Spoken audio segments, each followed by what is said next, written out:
dicer cuts the meat into 1-inch cubes.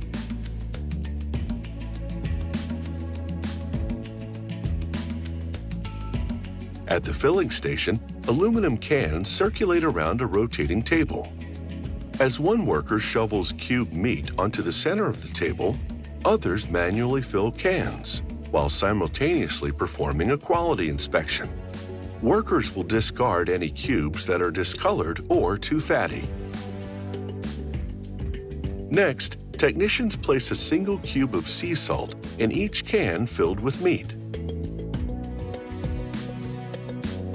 This is the only added ingredient.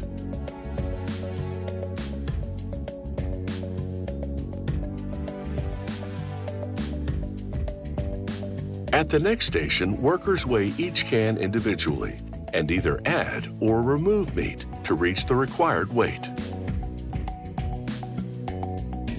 The filled cans now travel on a conveyor belt to the cookroom. There, they enter the preheater, which blasts them with steam for 20 seconds. This expels air that's trapped between the cubes of meat. Next, the cans move into the closing machine. The machine compresses the meat to provide sufficient clearance at the top of the can. This headspace creates a vacuum on the can to draw out the remaining air. Then, a device attaches the lid by a process known as double seaming. The process rolls the edges of the lid and can together, forming a rim that provides an airtight seal.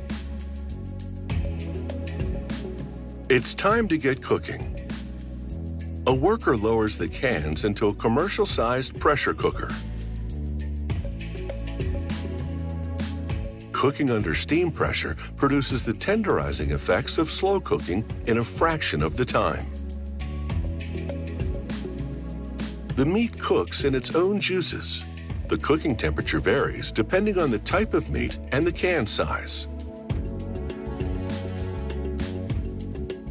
When the meat is ready, the technician removes the cans and sets them aside for about an hour to cool and dry. The cans are then moved to the packaging area.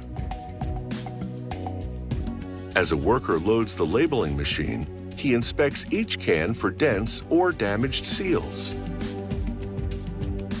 One by one, the cans roll over a glue applicator, then a stack of labels, wrapping themselves in the top seal. At the same time, the machine counts the number of cans.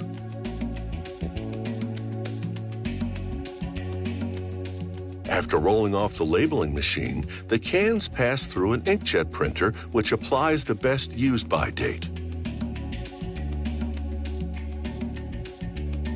That date is next to the lot code, which the closing machine printed while attaching the lid. This can of meat has a 5-year shelf life due to 2 crucial factors. It is cooked properly and the can seal is airtight.